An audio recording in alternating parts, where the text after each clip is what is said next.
Y con esa introducción arrancamos. Bueno, normalmente este curso lo damos con la profesora Marta Mendoza. En este semestre solamente lo voy a hacer yo. ¿Qué vamos a arrancar? Entonces, primero vamos a ver qué son las metaheurísticas y vamos a ver un método que es típico y muy reconocido dentro del área de optimización clásica, llamémoslo así, que es el gradiente ascendente o gradiente descendente, dependiendo si usted maximiza o minimiza un problema. Y algunas taxonomías de las metaheurísticas. ¿Qué es una metaheurística? Básicamente podemos decir que no deberían llamarse metaheurísticas, o sea, ese es un término que no debería usarse, pero que se popularizó y pues ya quedó metaheurística, ¿sí? Pero básicamente esto a qué hace referencia: algoritmos diseñados para optimización en donde de una o de otra forma está involucrado el azar, ¿sí? Básicamente es eso, ¿sí? Algoritmos para poder resolver problemas complejos de optimización en donde está involucrado de alguna forma el azar, ¿sí? Entonces, si ustedes quieren resolver un problema y ese problema lo resuelven con un algoritmo clásico, pues estará hablando de un algoritmo determinístico, no es un algoritmo de optimización, no es una metaheurística, ¿cierto? Si es determinístico, no. En alguna parte tiene que llevar aleatorios, tiene que hacer un random de alguna cosa que está en el proceso de búsqueda. Entonces allí ya podríamos decir que es o una heurística o una metaheurística, ¿de acuerdo? Entonces, por eso se habla de que son algoritmos de optimización estocástica, ¿sí? Esa es la palabra clave. Ahora, yo mencioné heurísticas y mencioné metaheurísticas. ¿Cuál es la diferencia de una y de otra? El algoritmo de gradiente ascendente, gradiente descendente, o su versión, digamos, propiamente metaheurística, que es el high climbing, que es como una versión ya donde sí se tiene en cuenta bien el azar, o sea, entra mucho más, toma un rol más importante el tema del azar. En esos algoritmos normalmente no se tiene cuidado de no quedar atrapado en óptimos locales. ¿Qué son óptimos locales? Pues la solución que hizo nuestra secretaria es una solución que funciona, ¿cierto? Para cuadrar los horarios acá de la facultad, pero no es el mejor. Entonces, uno puede decir tal vez ese es un óptimo local, ¿cierto? Ella encontró, se sudó ahí, encontró combinaciones y no sé qué, pero esa solución no es la mejor solución al problema. Existe un óptimo que es mejor que esa solución que ella encontró. Entonces, los algoritmos heurísticos normalmente dicen: yo parto de un lugar y de ahí yo optimizo lo que más puedo y llego a un óptimo. Y de ahí no se puede bajar más, pero desde donde yo partí, ¿sí? Ahora, si hubiera partido en otro lado, tal vez hubiera encontrado un óptimo mejor, ¿sí? Pero eso no es problema de él. El algoritmo heurístico dice: yo le encuentro un óptimo local, le aseguro eso. Que sea el global, no. Pero yo le aseguro que desde donde usted me mandó de arranque, yo voy a obtener un óptimo local. Las metaheurísticas, al contrario, son algoritmos que son conscientes y que tratan de no quedar atrapadas en óptimos locales. Tampoco garantizan el óptimo global, ¿sí? Pero tratan de no quedar atrapadas en óptimos locales. Entonces, hagan cuentas de una heurística que el high climbing, o digamos el gradiente descendente, parte de aquí y va encontrando un mínimo, y llegó acá y lo encontró. Pero llega y dice: ay, ya no puedo avanzar más, brinquemos a otro lado, y brinca por acá a otro lado, y empieza a bajar, a bajar, a bajar, a bajar, a bajar, a bajar. Ah, mire, ya encontré, no, busquemos otra vez, y brinca por acá a otro lado, y baja, baja. ¿Sí me entiendes? O sea, él tiene al menos una estrategia para no quedarse atrapado y dice, y pues obviamente en la medida que encuentra un óptimo lo graba, ¿no? Dice: uy, por ahora este es el mejor, pero vámonos por otro lado a ver, y va para otro lado, y va para otro lado, y va haciendo el proceso, y al final reporta el mejor valor que haya encontrado en esos brincos, ¿cierto? Entonces, la diferencia básicamente gira en que las metaheurísticas en general se van a quedar atrapados y no hacen nada por hacer, algo diferente. Las metaheurísticas tratan de buscar una forma de salirse de eso, y hay varias formas, hay varias estrategias en algoritmo. Bueno, señor. Para tener claridad de pronto, la idea es que las metaheurísticas, tener en cuenta que las metaheurísticas son aquellas que se pueden quedar atrapadas. No, las metaheurísticas buscan. Las heurísticas sí. Las metaheurísticas tratan de salir de eso. Sí.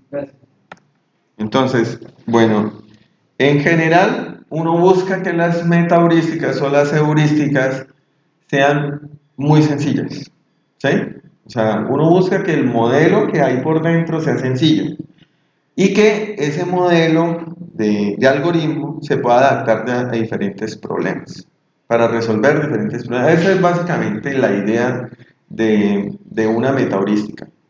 Entonces, tal vez ustedes han escuchado algoritmos genéticos, tal vez han escuchado colonias de hormigas, ¿cierto? Tal vez el hill climbing, que es una heurística, que básicamente son algoritmos que son bastante sencillos, pero que permiten resolver diferentes problemas, ¿sí?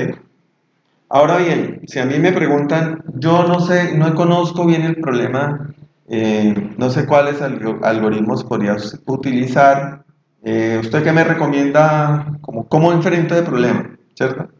Entonces, hoy por hoy, pues yo le diría, vaya y lea.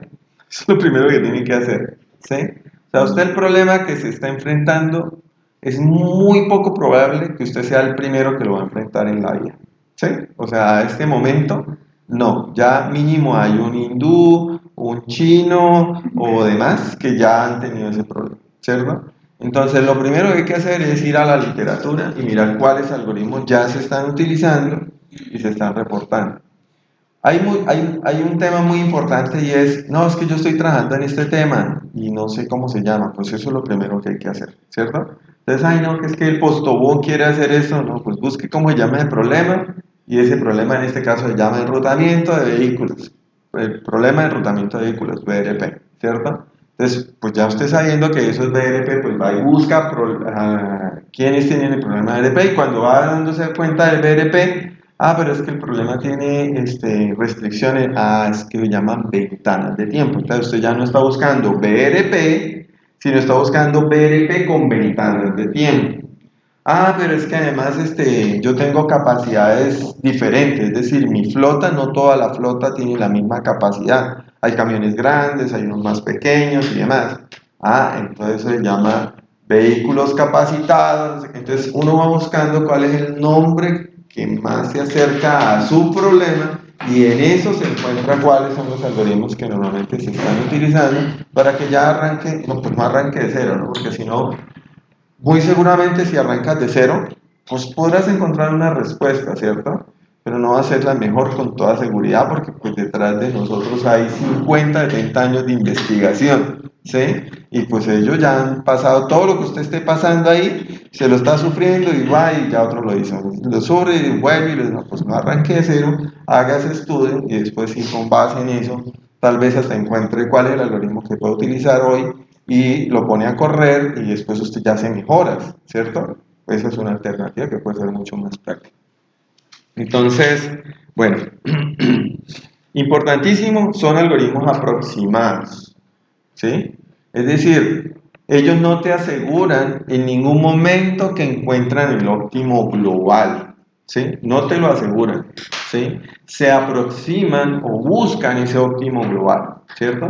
Y otra cosa que es muy importante es que no son determinísticos, ¿cierto? Como están basados en aleatoriedad, en alguna parte tienen el tema de la aleatoriedad, pues cuando usted corre el algoritmo ahorita y vuelve y lo corre en 3 segundos o en 5 segundos o mañana, los resultados van a ser diferentes, ¿cierto? Ahora bien, ese es el comportamiento natural, ¿sí? Pero ¿qué sucede? Cuando nosotros programamos, por ejemplo, aleatoriedad en el computador, nosotros tenemos la opción de definir la semilla de arranque de los números aleatorios, ¿sí? Entonces, si yo hago un algoritmo que hace 100 iteraciones y arranca aleatoriamente en cualquier parte del mundo, pues obviamente no sé, cada vez arranca en cualquier parte, pues yo no sé el resultado, va a variar, ¿cierto? Pero si yo le amarro la semilla, le digo, no, vas a correr siempre con la semilla 5, pues el número, la secuencia de números aleatorios siempre va a ser la misma a partir de ese número 5. Entonces en ese momento yo lo vuelvo determinístico. ¿Sí? Ahora van a decir, pero profe, ¿verdad que va a volver esa vaina que es aleatorio y determinístico cuando nos está diciendo que es importante la aleatoriedad? Porque normalmente cuando uno va a hacer la evaluación de los algoritmos, uno necesita que la ejecución del algoritmo se pueda medir varias veces. Es decir, plantear un experimento en el cual yo corro 50 veces el algoritmo, arrancando en diferentes partes y saco promedios de su comportamiento. ¿Sí? Pero si mañana alguien me dice, esos resultados yo no se los creo, usted le dice, sí, córralo otra vez con estas semillas y verá que le da lo mismo. ¿Sí? Ah, sí. Ah, pero yo no le creo. Ah, bueno, córralo con otras semillas entonces. Y al correrlo con otras semillas no le va a dar igual, pero el promedio se va a acercar mucho al promedio que usted sacó. Eso que yo digo que el promedio se va a acercar mucho al promedio que usted sacó, depende, porque si usted corrió un experimento en el cual solamente hizo 5 pruebas diferentes, pues por teorema del límite central país, ¿cierto? Va a haber demasiada varianza. Esa media que usted va a obtener realmente no le va a cuadrar. Pero si tú haces por teorema del límite central por lo menos 31 pruebas, pues eso ya tiende a comportarse, esa media tiende a comportarse como una media que sí representa a la población con un cierto intervalo de confianza y demás. Entonces, si pones 50, pues tienes mucho más seguridad de que ese valor promedio que obtuviste es un valor promedio real. Entonces, la otra persona lo podrá probarlo y le va a dar como una pequeña variación, pero usted va a decirle que sí era cierto. ¿Sí? Entonces, normalmente el tema de controlar o amarrar las semillas está ligado más es a poder evaluar apropiadamente el algoritmo, ¿cierto? Pero usted cuando lo vaya a correr, usted lo deja ahí con semilla aleatoria, ¿sí? Sáquela donde sea, cualquier número de arranque y saque los números, ¿de acuerdo? Cuando va a funcionar. Adicionalmente, el entorno en el cual va a funcionar el algoritmo es importante. ¿Por qué? Porque yo puedo decir, yo puedo dejar el algoritmo esta noche y mañana la mejor respuesta me sirve, ¿cierto? Entonces, en ese escenario a mí no me interesa tanto cuál fue el comportamiento promedio del algoritmo, ¿sí? Sino me interesa es cuál fue el mejor resultado que encuentra con unas ejecuciones, ¿cierto? Entonces, ejecutó 50 veces y hubo una de esas 50 que le dio una respuesta buenísima. Tal vez puede ser en un diagrama de cajas y alambres, una vaina ya súper salida, pero la encontró, suerte le digo, porque a mí lo que me interesa es la mejor solución para el problema, no la solución promedio, ¿de acuerdo? Entonces, en ese contexto, yo puedo evaluar más bien no el promedio, sino cuál es el mejor valor encontrado, ¿sí?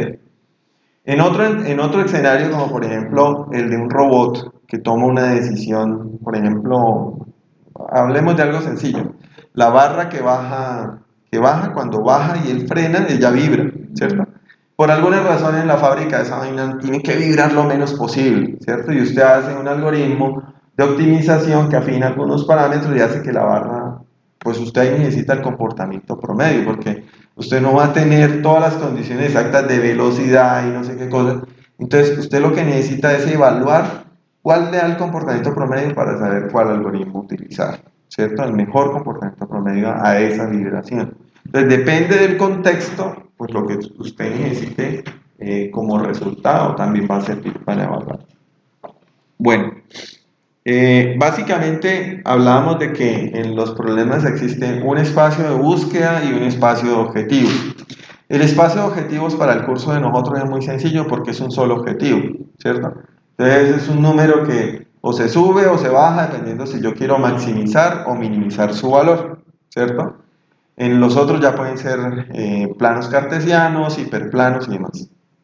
Y el espacio de búsqueda es donde están las soluciones, la representación de las soluciones. Un problema muy sencillo es el problema de la mochila binaria. Es binario, o sea, es simplemente 0 y 1. Y el problema de la mochila binaria consiste en, soy un ladrón, me meto a robar algo, llevo una mochila y tengo que echar en la mochila lo que más valga, pero que al echarlo no me va a reventar la mochila, ¿cierto? No la vaya a romper, ¿cierto? Entonces el problema es sencillo, llego, me meto a la joyería, veo un montón de cosas y las cosas tienen peso y valor, ¿cierto? ¿Cuánto pesa y cuánto vale? Y yo tengo que escoger qué echar. Pues a la final, digamos que tengo 100 artículos y esos 100 artículos tienen peso y valor. Entonces yo tengo que maximizar lo que he hecho en la mochila, ¿cierto?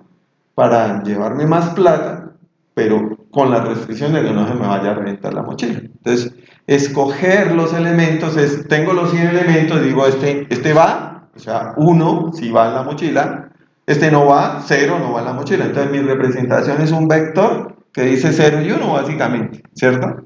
Y tendrá tantos ceros y unos como que esos unos no superen la capacidad de la mochila. No, que la mochila aguanta 20 kilos, pues 20 kilos no pueden pesar todos los elementos que llevo allí, ¿sí? Entonces, esa representación, ceros y unos en este caso, es lo que me define a mí mi espacio de búsqueda, ¿sí? Si estoy hablando de 100 elementos que pueden estar o no estar, ¿cuántas combinaciones me salen? Eso es una vaina loca, ¿cierto? Porque si no existiera digamos, la restricción, uno simplemente diría, todos los valores pueden ser o 0 o 1, entonces sería 2 a la 100, ese número ya ni sé expresarlo, ¿cierto? Porque es un número demasiado grande. Entonces serían 2 a las 100 posibles combinaciones de cosas que yo podría llevar. Ya con la restricción de capacidad, tal vez no son 2 a las 100, tal vez son menos, pues son muy poquitas menos, ¿cierto? Porque usted en el proceso de búsqueda tiene que saber qué pone y qué quita y ya no puedo meter más. Y se para, entonces ya como que no sigue buscando por allí. Entonces, el tema fundamental allí es que el espacio de búsqueda, que es donde están esas posibles soluciones, normalmente son grandísimos, ¿sí?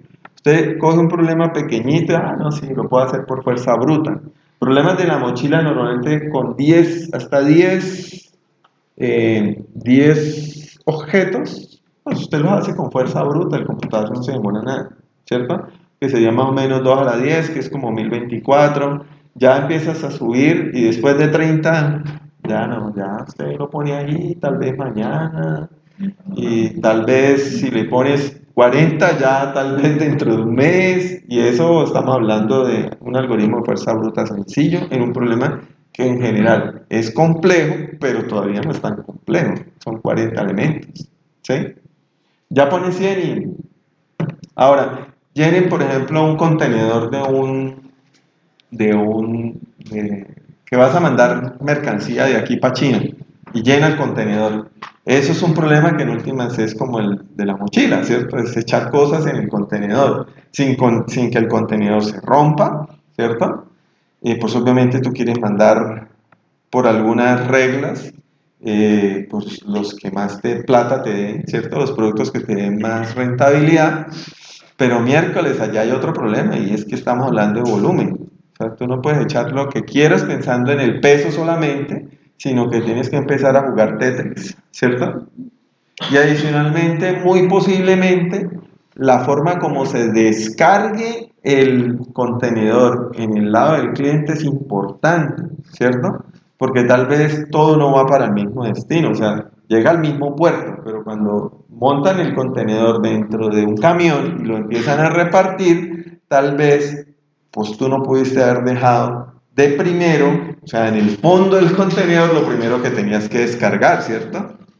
Entonces, ya el problema se vuelve mucho más complejo. No es solamente el tema de cargar el contenedor, ¿cierto? Como el ladrón, llevar las cosas y ya, sino que adicionalmente tengo que pensar que tengo que ponerlos en un cierto orden y que en ese cierto orden pues se puedan después sacar mejor y que obviamente por el volumen de las cajas quepan dentro del contenedor, ¿sí? Entonces, fíjense que ahí empezamos a hacer los problemas cada vez más grandes. Todo eso depende del problema que uno vaya a resolver. ¿Cómo resuelve, por ejemplo, Servientrega, Envía y demás hoy ese problema? ¿Cómo hacen la distribución en las? Yo me he dado cuenta y ellos no tienen eso optimizado. Ellos lo que hacen es optimizar el carro que van a comprar el próximo año. Es decir, en la medida que ellos ven este año que están haciendo eso y que están gastando mucha gasolina y no sé qué cosas, el próximo año ustedes se dan cuenta que los carros cada vez son más pequeños, ¿sí? Porque ellos lo que necesitan es distribuir más y no estar haciendo carros grandes que gasten mucha gasolina y que vayan vacíos. Entonces, con carros más pequeños que consuman menos gasolina pueden hacer más. Eso es lo que están haciendo, pero realmente no lo están haciendo muy inteligentemente, ¿de acuerdo? Bueno, bueno, las metaheurísticas utilizan alguna o varias estrategias para dictar óptimos locales y en algunos casos utilizan conocimiento del problema para encontrar mejores soluciones. Esto es importante, pero también es de cuidado, ¿sí? Por ejemplo, yo estoy resolviendo un problema y yo puedo decir, ah, no, pero es que tal técnica para resolver el problema que utiliza Anita o que utiliza cualquier persona funciona bastante bien, o sea, como que ayuda. Bueno, listo, eso trate de meterlo en el algoritmo, pero no muy seguido, ¿sí? Aquí hay algo que es, o sea, yo no lo he podido explicar, pero en general, si meto mucho conocimiento del problema, que supuestamente creemos que es bueno, no funciona. O sea, muchas variables dentro de... No, o sea, como dentro del algoritmo yo meto algo que me sirve a mí para generar soluciones que yo creo que puedan ser mejores, ¿cierto? Eso lo puedo hacer quito. Pero si lo hago mucho, bailas, o sea, el algoritmo no encuentra mejores soluciones. El azar encuentra mejores soluciones que yo. ¿Sí? Métanle a eso teoría cuántica, lo que sea, no encuentro la explicación, pero normalmente funciona mucho mejor con el azar.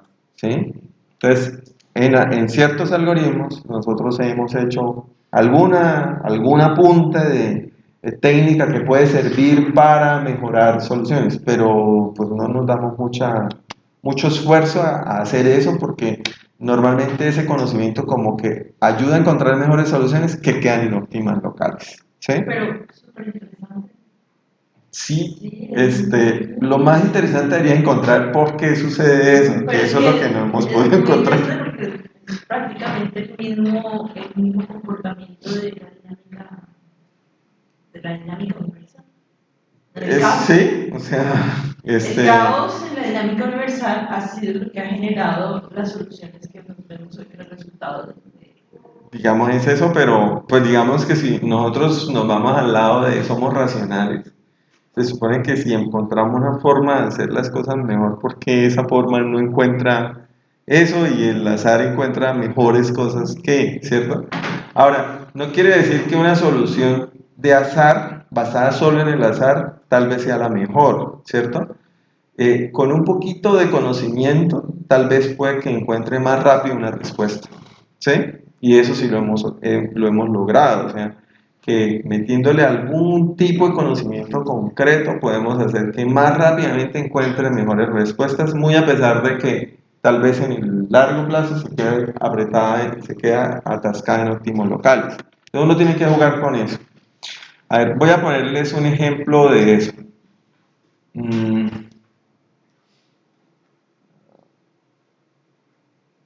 En el problema de la mochila binaria, cuando uno hace las técnicas manuales, uno puede encontrar que la relación entre el valor del objeto y el peso del objeto, o sea, dividir esos dos valores y ordenar los elementos por eso que llamaríamos densidad, ¿cierto? Más valor por el mismo peso. Entonces, si los ordenamos por la densidad, y yo escojo los elementos en ese orden, en general puedo tener un poquitico más de utilidad. En lugar de, por ejemplo, tomarlos por valor. Tomémoslos de mayor valor. No, a la final se te llena rápido tal vez la mochila y no llevaste todo lo que querías. Entonces, ahí hay una heurística. Eso se llama como un análisis greedy para tomar una decisión. Yo simplemente con la poca información que tengo tomo la mejor decisión y en este caso es basado en ese caso en la densidad de los elementos. Y eso lo puedo utilizar algunas veces, un poquitico, pero no siempre, ¿sí? Porque los problemas que usted esté solucionando pueden tener características que son diferentes. Si en el problema de la mochila hay problemas en donde la relación peso-valor tiene cero significado. Y usted pone y utiliza mucho ese concepto de ordenémoslos así y le va mal, o sea, mal, mal, mal, ¿sí? Pero si usted le da aleatorio total, le va mucho mejor, ¿sí? Pero si usted, justo en ese problema, en la configuración de ese problema, sí era muy importante esa relación, le va súper bien, ¿sí? Entonces, cada problema tiene como una...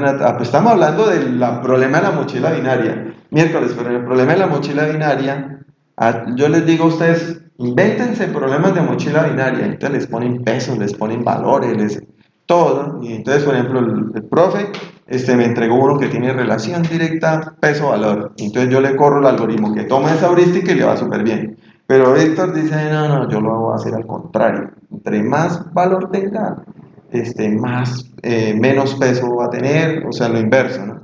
Entonces, cuando yo corro mi algoritmo, le va a ir re mal con los datos, con el problema que me pasó Víctor, ¿sí? Entonces, es el mismo problema, mochila binaria, pero las características de los valores son diferentes y eso hace que no funcione. Entonces, por eso hay que tener cuidado con el tema de incluir conocimiento. Bueno, y normalmente esos algoritmos no son diseñados para un problema en concreto, ¿sí? Son diseñados para resolver diferentes problemas, ¿sí? Son algoritmos de optimización genéricos, ¿sí? Y pues obviamente cuando ya los va a utilizar uno para un problema en concreto, pues tendrá que adaptarlos. Normalmente el problema fundamental de uno, si uno no está investigando, es tomar uno y adaptarlo a su problema, ¿sí? Si uno está investigando, tal vez es construir un nuevo algoritmo que sea mejor que lo que existe y que siga peleando por ganarle a los que ya están reportados en el tabla. Bueno, yo creo que tal vez nos recordamos desde bachillerato algoritmos de optimización básicos. Entonces, nos dan, por ejemplo, en este caso, ¿cómo se dice? Un problema en el cual nos dicen, tienes una función, este es tu problema, es un problema continuo sin restricciones, ¿sí? Y te dicen, a este problema, encuéntrale el óptimo entre menos 5 y 5, por ejemplo, ¿cierto? Entonces me dicen menos 5, no, eso es un problema fácil, eso hay métodos matemáticos para poder encontrar ese valor.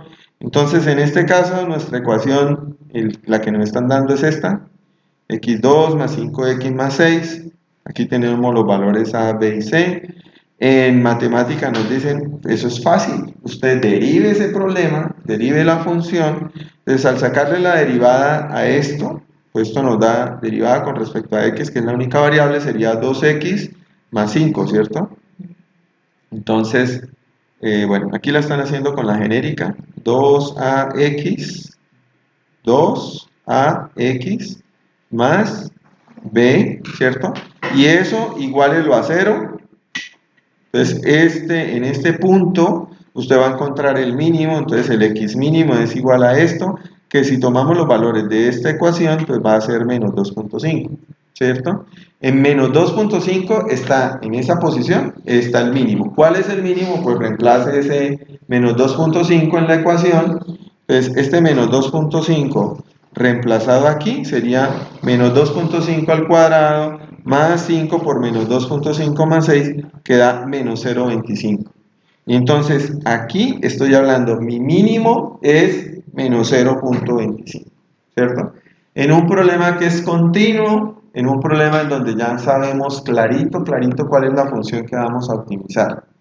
Alguien diría, pero profe, ese problema es muy bobo. Sí, es muy bobo, ¿cierto? O sea, para el ejemplo esto es súper sencillo. En la vida real no van a encontrar esos problemas tan sencillos. Y en la vida real hay una cosa que es todavía más importante. Aquí para resolver esto tenemos que usar la derivada, ¿sí? Y en la vida real la gran mayoría de problemas no se les puede calcular la derivada. Ya, listo, se murieron todos los métodos matemáticos tradicionales, ¿sí? Estos son los que vemos en clase y que funcionan, pero que cuando yo los voy a llevar a la práctica, pues ya no funcionan tan bien, ¿sí? Entonces, si el problema es derivado, derivable, o inclusive si el problema puede sacárselo una segunda derivada, pues todos los problemas, todos los métodos matemáticos conocidos nos van a funcionar muy bien, pero si no, ya toca sacarlos de la baraja de opciones. Entonces, este es un método exacto, funciona, y el gradiente ascendente o descendente es un método tradicional de matemáticas.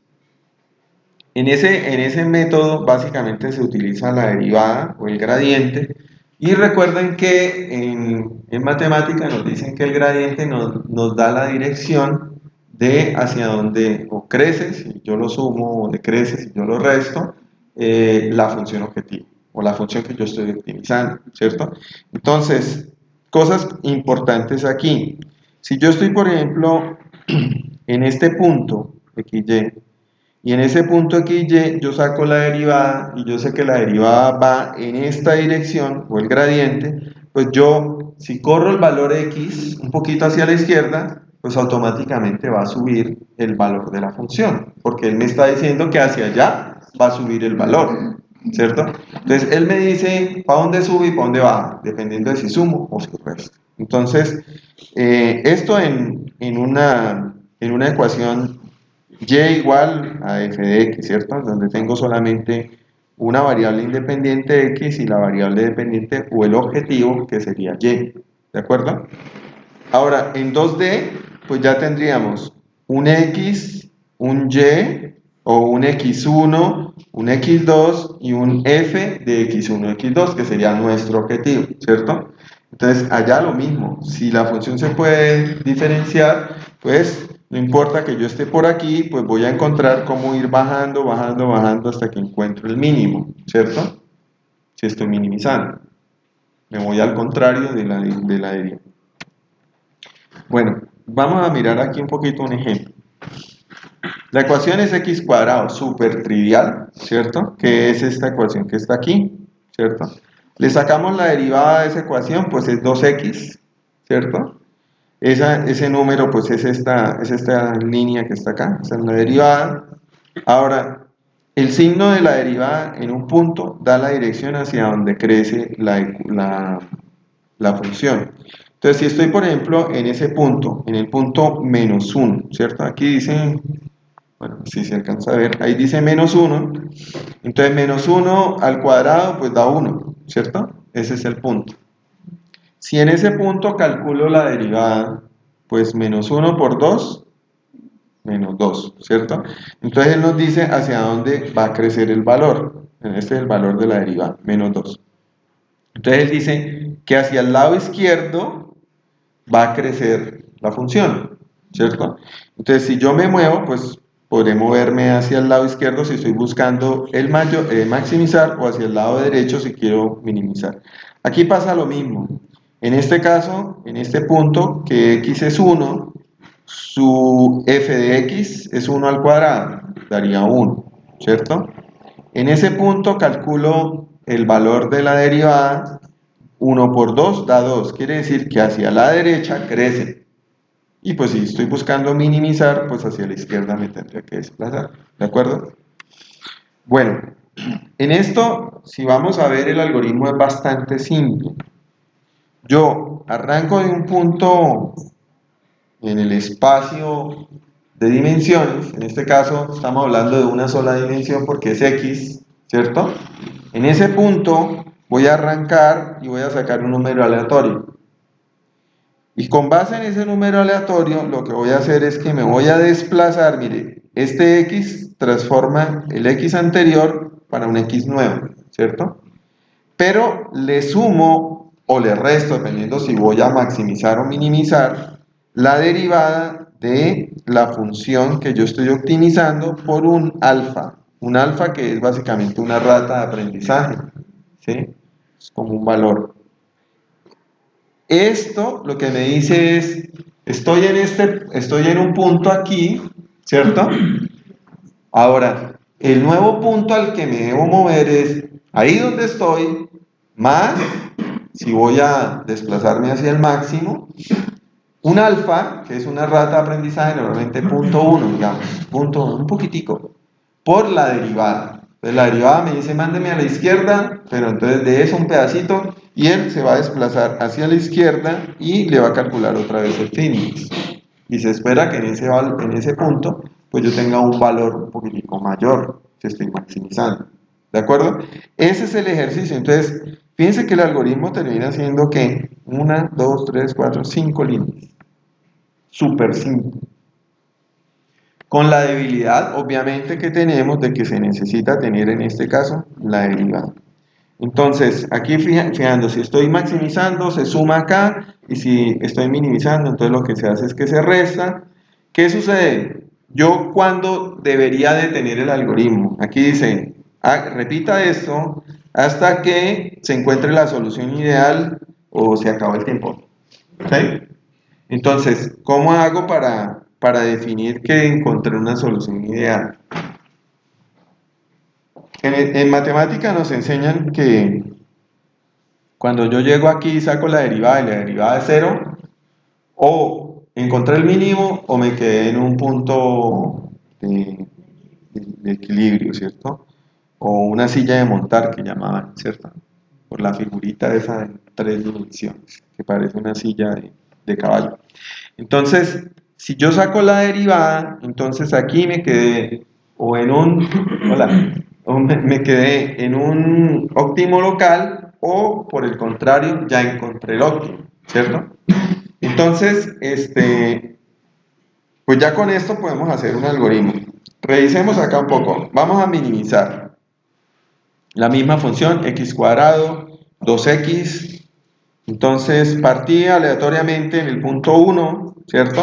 En ese punto la función vale 1 al cuadrado, que en este caso es 1. Si le saco la derivada es 2 por 1, da 2, ¿cierto? Sé que me tengo que desplazar hacia la izquierda, ¿cierto? Entonces voy a restar, entonces estoy en el punto 1, es el punto X anterior, menos, tengo una rata de aprendizaje, puse un punto 1 por el 2, que era el valor de la derivada, ¿cierto? Este valor me da 0.8, es decir, que me voy a desplazar de aquí a aquí a 1.8, y en ese punto 8 calculo el fitness, y el fitness me da 0.64. Quiere decir que sí minimicé, ¿cierto? Pasé de valer 1 a valer 0.60, ¿cierto? Ahora, yo puedo seguir haciendo este proceso, ¿cierto? Aquí y seguir desplazándome a la izquierda, desplazándome a la izquierda. ¿Qué sucede? La rata, esta rata alfa, es importantísima, ¿sí? ¿Por qué? Porque se pueden presentar diferentes problemas. Bueno, eso está representado aquí, pero voy a hacerlo acá. Si yo lo pongo chiquitico, un alfa 0.0001, ¿sí? Pues yo garantizo que me voy acercando, pero los pasos son muy pequeñitos y se puede demorar todo lo que quiera, ¿cierto? Y si usted está hablando del robot que tiene que parar la vibración, pues se va a demorar demasiado y este va a vibrar demasiado. Entonces no te sirve eso, ¿cierto? Entonces dice, no, pongámoslo un poquito más grande, pero si la pones muy grande, entonces, ¿qué puede suceder? Estás aquí en 1, te bajaste aquí y te bajaste para el otro lado. O sea, te pasaste. Y te puedes quedar devolviéndote. Y te pasaste. Y te puedes quedar vibrando porque la rata es muy grande. La rata de aprendizaje lo manda demasiado para allá. ¿Sí? Entonces, el tema de la rata de aprendizaje es importante y es una de las cosas que hace este algoritmo sensible. Si la pongo muy pequeña, se demora mucho. Si la pongo muy grande, puede que quede vibrando ahí alrededor del punto del óptimo. ¿Sí? Porque obviamente estamos también planteando una solución muy sencilla, ¿no? Pero cuando ya vemos una solución que puede ser, mira, aquí está lo mismo, va subiendo, muy lento, o por el contrario, si llego aquí y pongo un brinco muy grande, pues ya me puedo parar para el otro lado, ¿cierto? Me salto. Entonces, esta ecuación, pues ya cuando yo ya tengo múltiples óptimos locales, pues yo puedo estarme brincando de una montaña a otra montaña, ¿sí? Y pues, pierdo el camino. Entonces ahí es, digamos, el valor que es importante, que es el valor de la rata de aprendizaje. Bueno, Vamos a ver el algoritmo, pero regáleme un segundo. Entonces,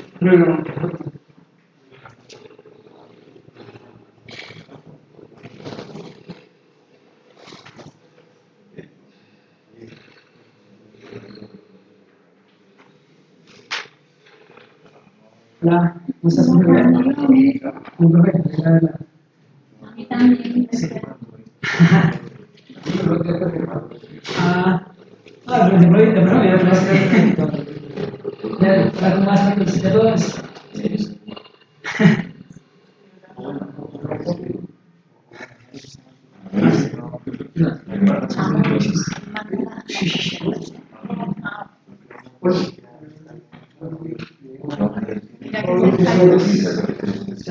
Ya pasé por me quedó todo el. Ahora me cuidé. Sí.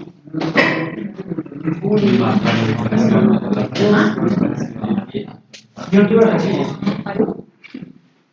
salí el curso, ¿verdad? Salí el curso y me descansé. ¿Cómo? Sí,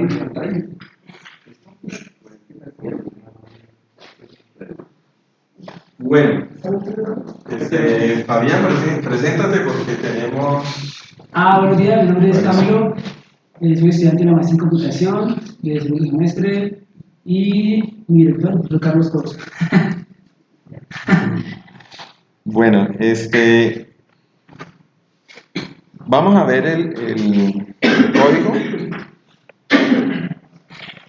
Bueno, qué problema, no tengo Reno. Y lo tengo en Google Colab. Denme un segundo, me conecto a... ¿Sí está conectado? Ah, sí, ya funciona. Bueno.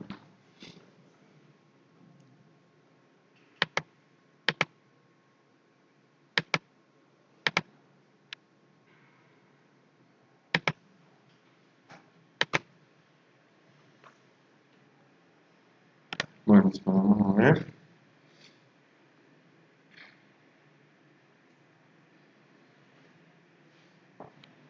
Pareciera que no entra.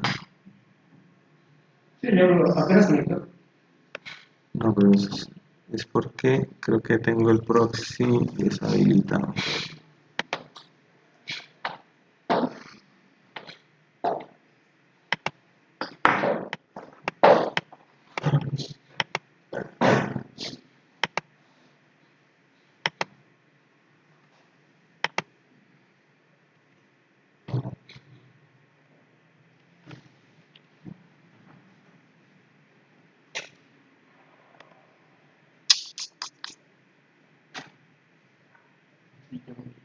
Ya, creo que ya.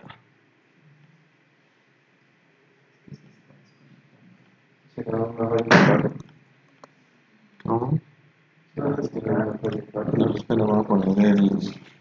No, es que en estos días me dijeron que Está malo. está muy mala la red acá en la universidad. Se ha quemado una UPS, me dijeron, sí, como la semana pasada. Se ha quemado una UPS y está malísimo todo.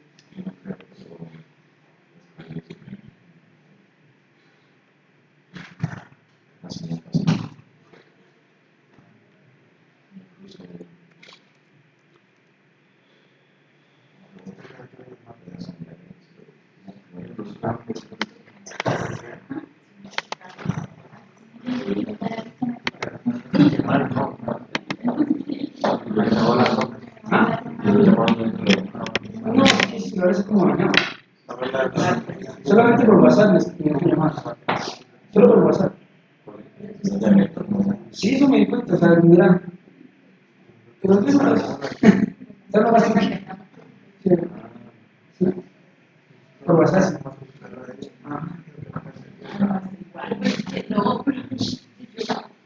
Listo. Bueno, entonces, para quienes no programan en Python, sí les recomiendo que hagan una revisión, ¿cierto? Yo les voy a ir contando cómo está la solución. Y si tienen preguntas, ¿Puedo tomar fotos? Yo les comparto Ok, perfecto. o sea, la idea es que estemos más pendientes y yo les mando la PPT, les mando el código y eso. Entonces, bueno, en NumPy o NumPy, como lo quieran decir, es una librería para manejar vectores y matrices de una forma bastante eficiente, ¿de acuerdo? Matplotlib y en general la que le sigue son básicamente para hacer dibujos, gráficas, ¿cierto? Todo lo que es figuras o gráficas clásicas. Acá con def, yo lo que hago es definir una función, un procedimiento, ¿cierto? En este caso, vamos a definir aquí como nuestra función, la que vamos a optimizar. La función que vamos a optimizar es sencilla, es una esfera, x cuadrado más y cuadrado, ¿cierto? Pero pues ahí la podemos modificar ahorita a lo que querramos. De hecho, en su implementación es bastante simple porque está para 2D solamente. La idea es que el problema debería ser para n dimensiones, ¿cierto? Entonces no debería recibir xy, sino debería recibir es un vector, ¿cierto? Con las dimensiones. Pero para ejemplificar es más fácil tomar problemas en 2D. En este caso, x cuadrado más y cuadrado. ¿Qué es esto? Como estamos hablando que vamos a utilizar nuestro algoritmo de gradiente descendente y necesitamos las derivadas, pero estamos hablando de ya 2 dimensiones, pues necesitamos las derivadas parciales en x y la derivada parcial en y. Si fueran 10 dimensiones tendríamos que tener 10 derivadas, ¿de acuerdo? Entonces la derivada para cada una de las dimensiones. En este caso, esto es lo que viene aquí, ¿cierto? Que es la derivada en relación con x y la derivada en relación con y. Entonces, con respecto a x, pues 2x más 2y, digo, x cuadrado más y cuadrado, si le saco la derivada, pues da 2x. Y si le saco la derivada en relación con y, pues me da 2y, ¿cierto? Entonces ya tenemos las ecuaciones que nos calculan las derivadas. Bueno, eso básicamente es para definir el problema recibiendo un valor de x y un valor de y, ¿cierto? De su valor de función objetivo y de sus valores de derivadas.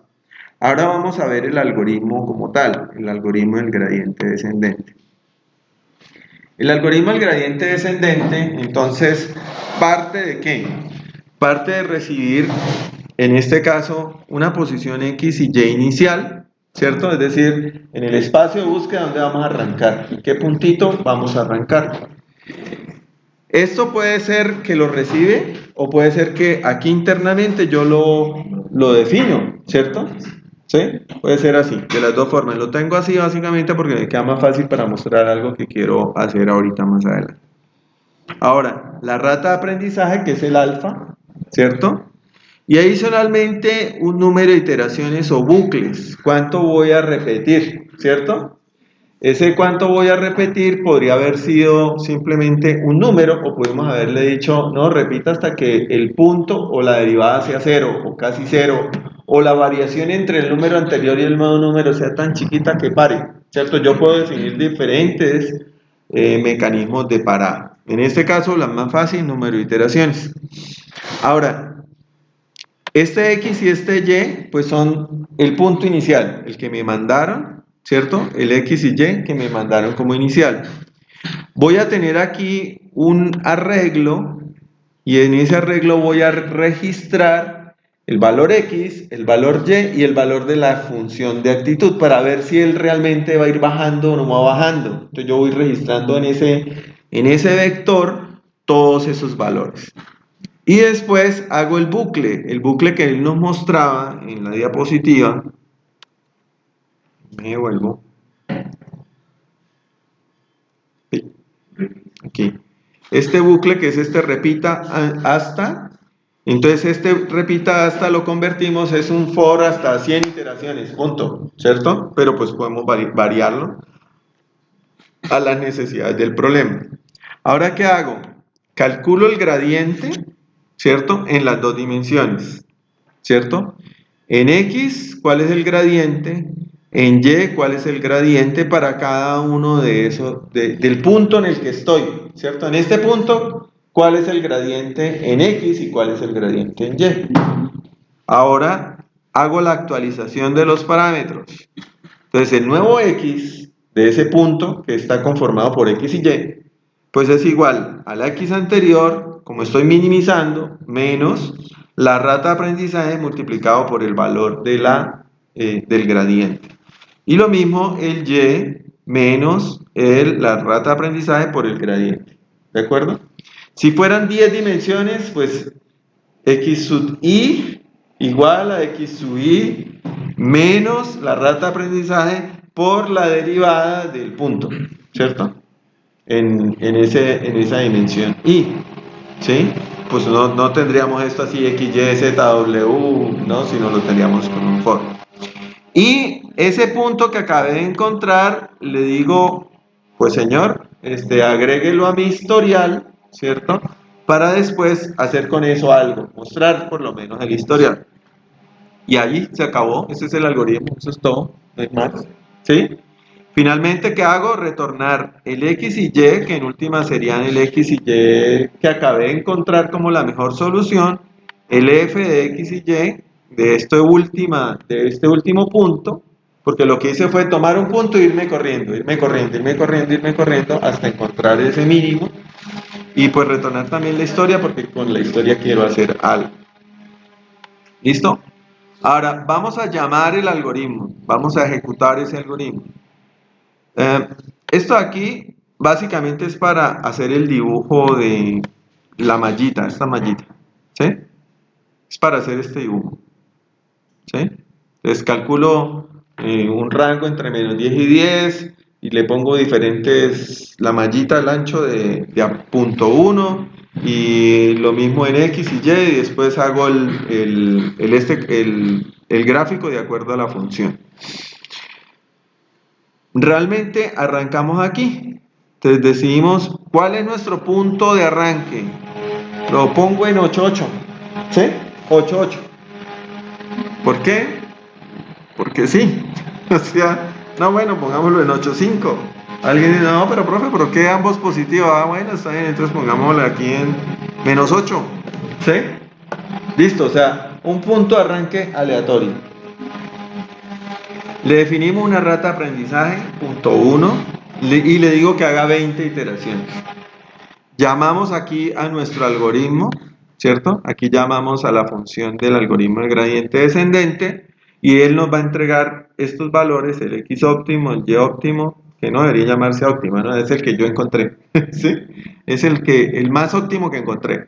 La función objetivo en ese punto y la historia de los puntos. Lo dibujo y después lo que hago es mostrar los puntos. Entonces, viendo la ejecución, por ejemplo, vamos a correrlo, aquí me toca correr todo desde cero.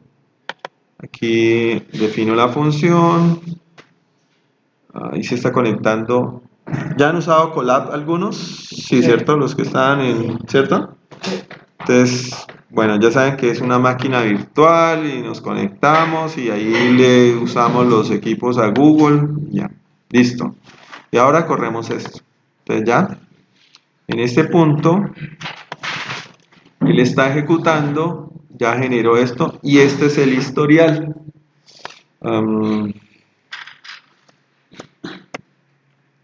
Bueno, aquí podemos ver los puntos desde donde arrancó. Dijimos que desde menos 8 y 5, ¿cierto? En ese momento, 8 al cuadrado da 64, 5 por 5, 25, más 64 da 89, que es la esfera, ¿cierto? Ahora, él empezó a hacer el proceso, le calculó la derivada, le restó, y fíjese que este menos 8 lo bajó a menos 6, este 5 lo bajó a 4. Y al hacer el cálculo, pues esto da 56. Y 5 y así, y así, y así, y así, hasta que está llegando en la iteración 20 a un 0.0 algo, que técnicamente yo sé que la función objetivo para este problema es 0, o sea, yo debería llegar a 0. ¿En dónde? En 0, 0, ¿sí? ¿De acuerdo? Porque pues es muy fácil, ¿no? Es la función esfera, pues es una función separable, diferenciable, todo lo demás. Ahora, ¿qué podemos hacer acá? Cambiemos, por ejemplo, la rata de aprendizaje. Pongámosla mucho más pequeña. La puse en... Necesitaba el número de iteraciones también. No, dejemos, es que quiero hacer eso. No voy a cambiar sino solamente el learning rate y lo que voy a hacer es disminuir la rata de aprendizaje. Fíjense que en 20 iteraciones llegamos a 0.011, ¿cierto? Ahora volvemos a correrlo con una rata de aprendizaje mucho más pequeña. Ya salió nuestra respuesta y bailas, porque fue muy lento el proceso. O sea, sí, va a la fija, ¿cierto? Pero ese va a la fija hace que baje de 89 solamente a 39 en esas 20 iteraciones. Entonces ese es el problema que les mencionaba. La rata de aprendizaje muy pequeña hace que el proceso sea extremadamente lento, ¿cierto? Ahora busquemos una rata de aprendizaje un poco más grande. Entonces ahora se nos va a ir la mano. Vamos a poner una rata de aprendizaje de 1, ¿cierto? Y vamos a correrlo. Pues ahí está corriendo. Y miren lo que pasa. Muy grande y no coge para ningún lado, ¿sí? Se está pasando de un... Fíjate que lo que está haciendo es espejos, vibrando. Está vibrando de aquí para allá, de allá para acá, de allá para acá, ¿cierto? Eso es lo que quedó vibrando. ¿Ah? Entonces fíjense cómo eso hace muy sensible al algoritmo. Pongamos una que esté un poquito más decente. Es posible que también se quede vibrando, es posible que no alcanzamos a ver dónde queda vibrando, es posible que encuentre el 0, ¿sí? ¿Por qué? Esta función es totalmente simétrica al origen, ¿cierto? Él estaba acá en menos, bueno, para ustedes en menos 8 por acá, está digamos que por acá, y al quedar simétrica al 50%, ¡pum!, cayó en el 0 y quedó justo en el 0, entonces ya, ¿sí? Entonces tuve buenas. Más claro creo que no puede ser, ¿cierto? O sea, el tema es que... Una pregunta. ¿Profe, siempre va a caer, cuando tienes 0.5 de aprendizaje, No. siempre va a caer en 0 o es probabilístico? No, porque aquí No, está eso... bajando. No, pues Sí. si haces parámetro como está tal cual, entonces el experimento muchas veces va a darte 0 en ese caso, claro. No, porque es que yo justo donde puse la función cuadra para que la mitad caiga en el 0, ¿sí? Espere, pongámosle, ¿qué fue? Punto 5, ¿no? Y vamos a ponerle... No, es que no hay forma. Si aquí sí, en esta función sí. Porque cualquier valor que ponga, la mitad va a caer en 0. La distribución. Sí, por la distribución que es simétrica alrededor de los dos ejes, ¿cierto? Entonces sí, aquí no hay problema. Pero a lo que vamos es, y lo más importante aquí, es el tema de que la rata de aprendizaje afecta sustancialmente. Fíjense que le puse en punto 0.2. La que nosotros planteamos originalmente fue punto 1, ¿cierto? Con la que arrancamos. Y con esa parece que funciona bastante bien, ¿cierto? Tal vez si hacemos un poquitico más de iteraciones, pues le va todavía mucho mejor. Ahora, algo que puede uno pensar es, pues yo podría hacer el algoritmo para que tuviera una rata de aprendizaje al principio grande, pero que se vaya haciendo más pequeña con las iteraciones, ¿cierto? ¿Sí o no? O sea, adaptar la rata de aprendizaje para que no siempre sea el mismo valor, sino que tú lo vayas variando de un valor tal vez grande y lo vayas disminuyendo. Esas son técnicas que son normalmente utilizadas en los algoritmos evolutivos, ¿de acuerdo? Ahora, otra cosa que quería mostrar es, bueno, aquí en 20 iteraciones con esa rata de aprendizaje que tenemos de punto 1, estamos llegando a punto 0.11, que no se nos olvide ese valor. Arranquemos en otro punto, arranquemos en menos 8.8. Aleatoriamente escogí ese punto, ¿sí? Entonces corremos y en 20 iteraciones llegó a 0.017 y había llegado a 0.011, ¿cierto? Entonces la anterior ejecución fue mejor que esta, ¿cierto? Ahora, pongámoslo más cerca a la solución ideal, que nosotros sabemos que es menos 3.1, por ejemplo, ¿cierto? Estamos más cerca al origen. Entonces lo volvemos a correr. Es el mismo algoritmo, lo único que estamos cambiando es el punto de origen. Y ya fue mucho mejor, ¿cierto? Eso lo que demuestra de una u otra forma es que él sí se acerca a un óptimo local, ¿cierto? No nos garantiza el óptimo global. En este caso sí, el global y el local es el mismo porque es el mismo punto, ¿cierto? No estamos hablando de una función rara. Pero fíjense cómo el punto de inicial es importante. ¿Sí? La semilla. La semilla. Bueno, digamos que cómo afecta al algoritmo, ¿dónde arranca? ¿Sí? Si arranca en un lugar muy lejano a la solución, pues tal vez tenga mucha iteración y no alcance a llegar a la solución óptima. Si arrancó de buena cerquita, le va mejor. ¿De acuerdo? Eso es fundamental. Lo que pasaba otra vez en Camus, que tú decías que pongo el forro en un punto cualquiera, después te pasaba que se lo general. Sí. Igual, pasa igual. Porque depende de donde ponga el punto aleatoriamente. Los puntos de inicialización en un algoritmo, en ese caso los centroides, en un algoritmo, los puntos de inicialización en el algoritmo de gradiente descendente definen que también le puede ir al algoritmo. Por eso, lo que les decía, yo necesito tal vez correrlo 31 veces, 50 veces para ver cuál es el comportamiento promedio. Y no simplemente decir, ay, lo corrí una vez y me dio sub 0.011, súper No, perdón. Sí, no, señor. Defina bien cómo es el comportamiento de su algoritmo cuando vaya a producción, cuando ya vaya a la vida real, para definir qué prueba es la que debe realizar. ¿De acuerdo? Bueno, otra cosa es el tema de lo que les digo de la inicialización.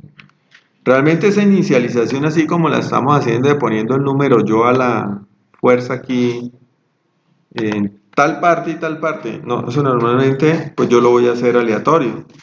Entonces lo voy a hacer así. ¿Sí? Voy a definir un número, bueno, en un pi hay una función que me declara, que me genera números aleatorios uniformes entre, en este caso, menos 10 y 10, que es el rango donde yo estoy tratando de optimizar. ¿Y cuántos números me genera? Los que yo diga acá. En este caso, él me devuelve o un vector o una matriz, ¿cierto? Entonces, estoy diciendo en este caso un vector de 2. Si yo coloco aquí 2 por 4, pues será una matriz de 2 por 4, ¿sí? Entonces, es un vector de 2. Esos vectores me los mete en esta variable RND y yo le digo el star X, RND 0, el star Y, RND 1. Entonces ya tomé los valores iniciales. Entonces, ¿qué sucede? Cuando yo corro este algoritmo, lo corro acá la primera vez, pues arranco en un punto que no sabemos qué punto es. Aquí ahora ya lo sabemos. Miren, el punto está por aquí, si lo alcanzan a ver, que es el menos 9, menos 1. Y el siguiente valor cayó, cayó, cayó y siguió cayendo. ¿De acuerdo? Y pues aquí vemos el valor arrancó en ese punto y llegó hasta 0.01. ¿Sí? 0.11. Si lo volvemos a ejecutar, pues vuelve y corre, vuelve y sale otro número aleatorio, no estoy controlando semillas, en este caso el punto es menos 4, 5, que es como este punto por aquí, y bajo, bajo, y bajó en este caso hasta 0.006, ¿de acuerdo? Pero fíjense, yo no estoy controlando el número aleatorio, ¿sí? No lo estoy controlando. ¿Qué sucede? Pues yo puedo decir, pues controlémoslo. Entonces, la forma más sencilla de controlarlo es colocando aquí la semilla de los números aleatorios, en este caso va a ser esta, 5, ¿sí? Entonces yo le doy correr y esto se comporta como un algoritmo determinístico, porque arranca en este número y siempre que yo voy a correr, pues siempre va a arrancar, es como si hubiera quemado allí los números, siempre va a arrancar en los mismos números. Miren, menos 5, 5, 6 y 7, 41. Vuelvo y lo corro y menos 5, 5, esperemos a ver, menos 5, 5, 6, 7, 41, ¿sí? O sea, al controlar la semilla, básicamente le estoy diciendo el primer valor que va a usar para, o sea, la secuencia de números aleatorios ya está preestablecida. Arrancan esta y siguen todos los números, porque los números realmente no son números aleatorios, son números pseudo-aleatorios que tienen una fórmula que le dan un comportamiento uniforme, ¿sí? Pero si yo sé el primer número, yo sé los siguientes números que siguen, ¿sí? Entonces, es una forma de volver el algoritmo, digamos, más determinístico.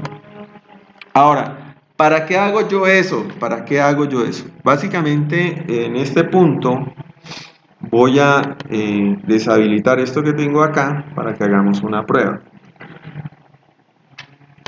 Pasar esto para acá abajo. Ya, listo. Y vamos a hacer lo siguiente.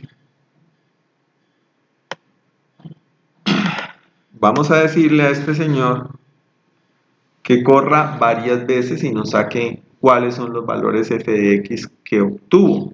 ¿Sí? Entonces, vamos a hacer un for, lo vamos a llamar repeticiones y vamos a definir un rango de valores. Vamos a hacer, no sé, 20 repeticiones, digo, 30 repeticiones. 2 puntos. Y lo que voy a hacer es meter todo este código acá. Quedó ya dentro del for. ¿Sí? Entonces, ¿qué hago dentro del for? Le digo que tome, en este caso, en cada for una semilla diferente. En el primer for va a ser 0, en el segundo for va a ser 1, en el tercero 2, hasta 29, ¿cierto? Pero yo sé cuál es la semilla. Le genero con esa semilla la posición inicial, llamo al algoritmo y después de obtener el algoritmo obtengo los resultados, ¿cierto? Pero bueno, no vamos a dibujar la historia de todos los resultados, solamente vamos a dibujar los mejores resultados obtenidos. BESF lo voy a llamar. Y BESF va a ser un vector. Entonces yo aquí básicamente lo que le digo es a BESF f.appen y vamos a agregar al f óptimo. No nos vamos a interesar en este momento por el punto donde está, sino solamente el valor óptimo que obtuvo, ¿cierto? Y cuando él termine de hacer eso, espérenme, cuando él termine de hacer ese proceso, lo que queremos es que nos muestren los BSF. ¿Sí? ¿De acuerdo? Entonces vamos a correr, ya pues ya no vamos a ver la grafiquita, se va a demorar un poquito más, ya no se demoró tanto. Listo, y esos son nuestros BSF. O sea, en la primera iteración, con el primer valor de semilla de 0, obtuvo 0.02. En la segunda iteración, 0.029. 0.01, ya no le fue tan bien, ¿sí? Y así sucesivamente, ¿cierto? Entonces, bueno, pues esta vaina printf, yo le puedo decir ves f. ¿Sí así? Ya me olvidó. No, la lista no tiene eso, eso es para los NumPy. Entonces, BSF sí lo puedo pasar a tu NumPy.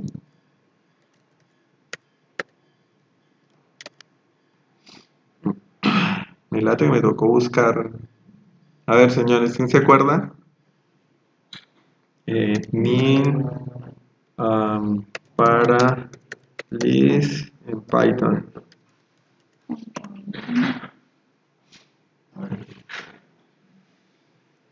Saquemos el average de una lista. Me toca incluir el módulo ¿qué? Statistics, import min. Y es min de tal. Listo, entonces lo tengo por aquí. Pues lo voy a hacer aquí perezoso. Entonces aquí ya digo min de best. Y ya. Y entonces el comportamiento promedio del algoritmo es este. ¿Con cuántas ejecuciones? Lo hicimos con 30. Teorema límite central dice 31, como mínimo. Listo. ¿Sí? Ahora, ¿lo voy a volver a correr otra vez? ¿Me tiene que dar igual o no? Si quemaste las semillas. Las semillas están quemadas. Tiene que dar igual. Tiene que dar igual porque las semillas están quemadas. Yo estoy haciendo 31 corridas y las semillas siempre son 0, 1, 2, 3. Entonces, al volverlo a correr, vuelve y me da 0.0856. Entonces, por eso es... Y aquí es donde se habla de la repetibilidad del experimento. Yo puedo repetir el experimento. Alguien viene y me dice, yo no le creo su experimento, córralo. Y él lo corre y le da lo mismo. ¿Sí? Porque repetí el experimento. ¿Sí? Ahora, cuando vaya a producción, tal vez yo no voy a tener quemada la semilla. ¿Cierto? Tal vez no. Pero el comportamiento va a tener una... Bueno, a esto yo le puedo sacar además de la media, la desviación estándar, ¿cierto? Que es normalmente los valores que se utilizan para una distribución normal. Y yo puedo decir que con un cierto grado de confianza, 95%, los valores van a estar entre esa media y, bueno, el valor Z para 1.96, que es el rango de la distribución uniforme. Yo puedo decir entre, no sé, entre 0.045 y 0.01, ¿sí? Y ahí establezco un rango en el cual yo espero obtener los resultados. ¿Sí? ¿De acuerdo? Entonces, repetibilidad del experimento, ¿cómo lo hago? Normalmente asociado a las semillas, normalmente asociado a un número mínimo de ejecuciones. Si yo corro esto 10 veces, pues no. O sea, no es un número de repeticiones apropiado. Lo mínimo es 31. Si le puedes poner 50, 100, súper, ¿cierto? Pero lo mínimo es 31. ¿Sí? ¿Preguntas hasta ahí? Bueno, vamos a hacer otra cosa. Esa tasa de aprendizaje se puede optimizar también. Bueno, eso es otro problema. Estos parámetros de los algoritmos, pues yo puedo modificarlos, ¿cierto? Y nosotros lo hicimos aquí a prueba y error, ¿no? Yo le puse un 0 más, entonces ya me quedó 0.01 y quedó muy mala. Y le quité un 0 y entonces le puse 1 y entonces ya me quedó peor, ¿cierto? Entonces, una opción es ponerla a mano, ¿cierto? O sea, así como yo lo hice, ahí a prueba y error. Otra cosa es armar una grilla. Es decir, vamos a probar ciertos valores, una lista de valores, probarlos y mirar cuál les da los mejores resultados y escoger el mejor. O inclusive uno pone una grilla con una cierta separación, por ejemplo, .01, .02, .03, .04, ¿cierto? Y prueba hasta 1. Y de todos esos, los mejores valores estuvieron entre .04 y .05.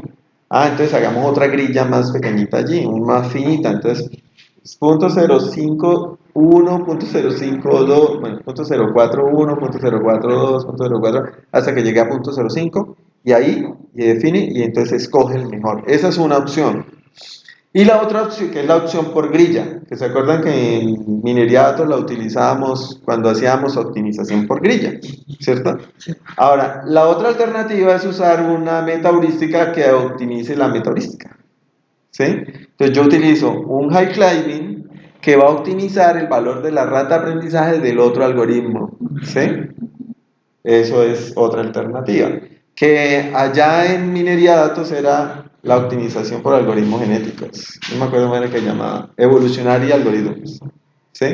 Entonces, son diferentes alternativas. ¿Cuál? La que más se le acomode. Porque hay problemas en los cuales usted una grilla no le puede servir mucho porque el problema es demasiado cambiante, entonces la grilla puede tener separaciones que no le dan información. ¿Sí? Entonces, no, le tocó un evolutivo mejor que él sufre con eso. ¿De acuerdo? Bueno, vamos, por ejemplo, a cambiar la función objetivo. La función objetivo va a ser esta, ¿sí? Menos esto.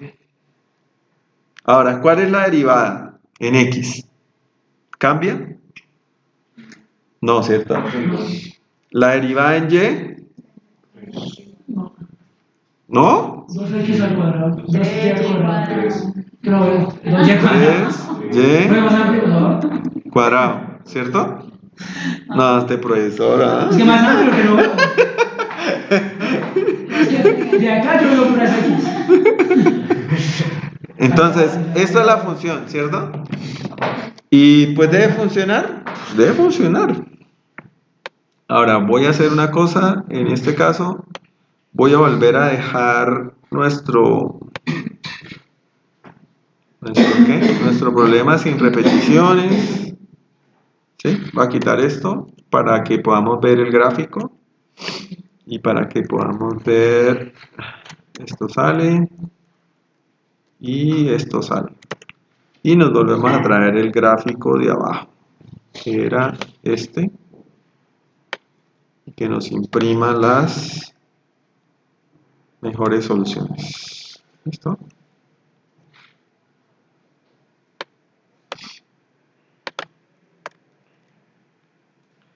Ajá. Ajá, entonces ahí ponemos 5, que sea. ¿Listo? Y volvemos a correr. Exactamente, recuerden que modifiqué arriba, ¿no? Entonces me toca correr acá. Bueno, este siguiente no tendría que modificarlo porque no le modifiqué nada, pero pues creo que no modifiqué nada, entonces mejor asegurémoslo. Ahora sí, corremos el algoritmo.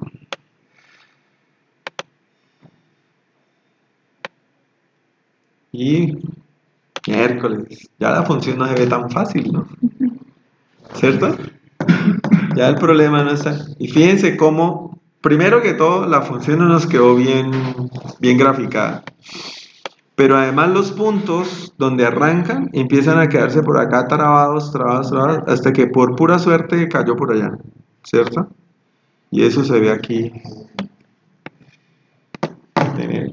Fíjense que ya el problema ya no es tan fácil. ¿Sí? Una pregunta. Señor. Cuando nosotros hacíamos XY el semestre pasado también pasa lo mismo. Y es que no tenemos una función que sea derivable, diferenciable y todo lo bondadoso que puede ser. Sino que es una función totalmente caótica, picuda. Entonces, ¿ustedes qué métodos se les han ocurrido usar para atacar problemas de ese tipo? Eso es lo que vamos a ver. Pero quería terminar esto en esto. Básicamente es que en la medida que, y fíjense que la función que puse no es compleja, ¿sí? Es una función simple. Pero miércoles ya bailas, o sea, ¿qué le pasó? ¿Sí? ¿Por qué hace eso? Entonces, necesitamos una solución en la cual esto se vaya. No quiero derivadas. ¿Sí? No quiero derivadas. Punto. No las quiero. Entonces, si no las quiero, ¿cómo reemplazo el componente de actualización? ¿Sí? ¿Cómo reemplazo este componente de acá? Ya no voy a tener este pedacito, que ya no puedo calcular derivadas.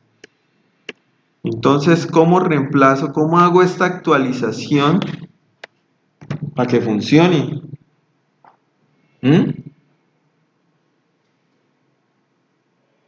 ¿Cómo se lo imaginan? Ya no tienen información. O sea, ustedes hagan cuenta de que ustedes son, cada uno es, nos están diciendo aquí en Popayán, busquen el lugar más alto. Pues para todos creo que es el morro, ¿no? ¿Sí?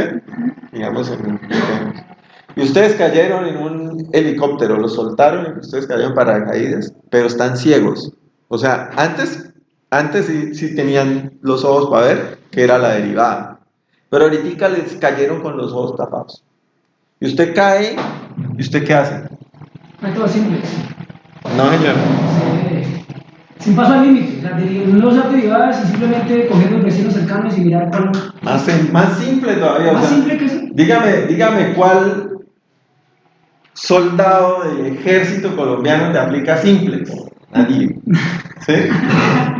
Y caíste en el bendito paracaídas. Es que mejor dicho, le pregunto, ¿quién de nosotros sabe simplex? De memoria no lo sabemos. Y allá yo caí aquí con los ojos cerrados, simplex. No, dígame algo más simple que eso. Tantear, ¿sí o no? Tantear, yo caigo y aquí, mire, el que cayó en este jalón perdió porque por todos lados le da igual, o sea, ¿cierto?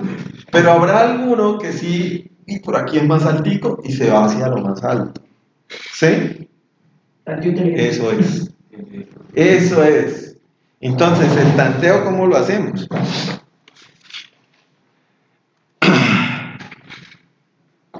¿Pero qué pierdes, profe? Antico. No, es que el tema es que tú tienes un problema en el que no tienes otra alternativa. Ah, ¿Sí me entiendes? O sea, en este momento no tienes nada.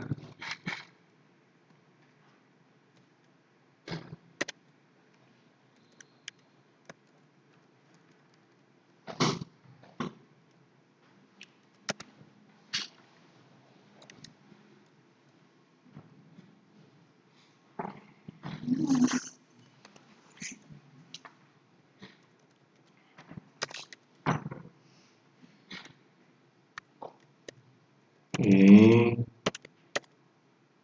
2, listo, entonces vamos a generar dos números aleatorios chiquitos. Me llevo esto, fin, y vamos a hacer lo mismo que antes. Vamos a generar dos números aleatorios, ahí me falta un paréntesis, ¿cierto? Listo.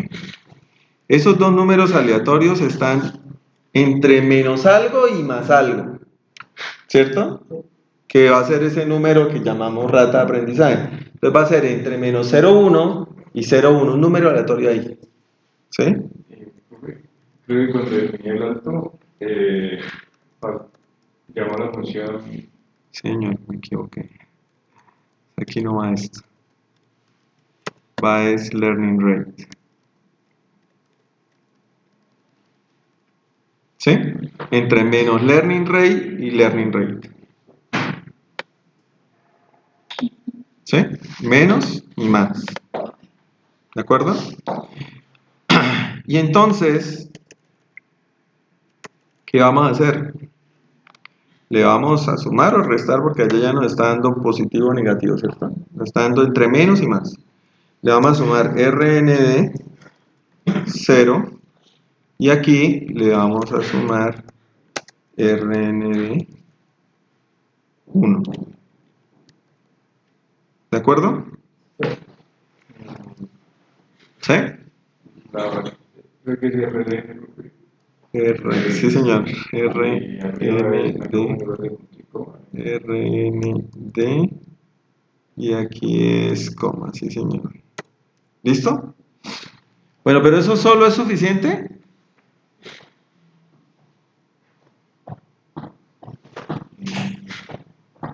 ¿Eso solo es suficiente? Si yo hago eso, ¿qué estoy haciendo? Moviéndome como loco, ¿cierto? Ahí no voy para el positivo, ni para el negativo, ni para nada, ¿cierto? Como loco.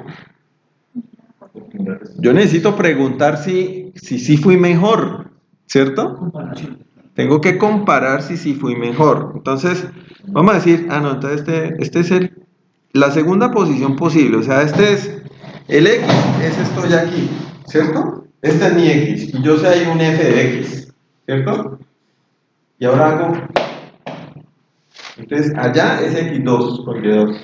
¿Y ahí qué tan bueno soy? Y si soy mejor, pues me voy para allá. ¿Sí o no? Eso es lo que vamos a hacer. Entonces, el F de X, en este caso, voy a sacarlo acá y voy a guardarlo aquí antes. Entonces, F de X lo voy a llamar a esto, ¿cierto? A llamar la función con X y Y, ¿cierto? Y ahora va a llamar este otro F de X2 es igual a esto, pero con X2, ¿cierto? ¿Sí? ¿Y ahora qué hago? Me pregunto acá si F de X2 es menor que F de X, pues voy para abajo, ¿cierto? Si eso sucede, ¿qué hago? X es igual a X2, Y es igual a Y2, ¿cierto? Y ya con eso estoy asegurando que realmente me voy a mover, ¿cierto? Hacia un lugar que es menor. Si no es menor, pues se perdió esa tanteada, ¿cierto? O sea, estoy aquí, tengo los ojos cerrados, algo así, y no es menor, pues se perdió ese tirito, se perdió. Pero si hago por aquí 100 metros, pues no es por allá, ¿cierto? ¿De acuerdo? Entonces, vamos a correr esto. Profe, ayer estaba haciendo una prueba derivada de 16 años. Creo que sería 6 igual a 2. Sí, señor, 6 igual a 2. Listo, corremos. Ya compiló. Y ahora vamos a correr. Bueno, vamos a correrlo primero con la función básica. Y por 2. Y ya. Corremos esto. Corremos la función. Y venimos y corremos esta parte de acá. Y obtenemos la gráfica. ¿Sí? Empezó aquí y bajó, no bajó. Miren, fíjense que aquí se quedó estancado, pero aquí ya bajó un poquito, y aquí bajó más, y aquí bajó más, y aquí, ¿sí? Sí. Pero es que está ciego. Ahora, si ustedes me dicen cuál es mejor en una función totalmente convexa, o bueno, sí, convexa, ¿cierto? ¿Cuál es mejor? Pues, si usted tiene la derivada, el gradiente descendente, a todas luces, ¿cierto? Pero cuando tienes una ecuación así, toda multimodal, o sea, con muchísimas, ¿cuál es mejor? Pues es que vas a sufrir tratando de hacerlo con el gradiente descendente, no vas a poder, ¿sí? Mientras que con esto tienes una alternativa, que tal vez te encuentres la mejor solución si lo dejas correr muchísimo tiempo, o sea, la óptima global, o si no, te da una solución bastante buena. ¿Claro? Sí. ¿Sí? Sí, profe. Bueno, señores. Ahora sí yo creo 50 dimensiones, ¿no? Sí, la idea es que Profe, tú compartes también.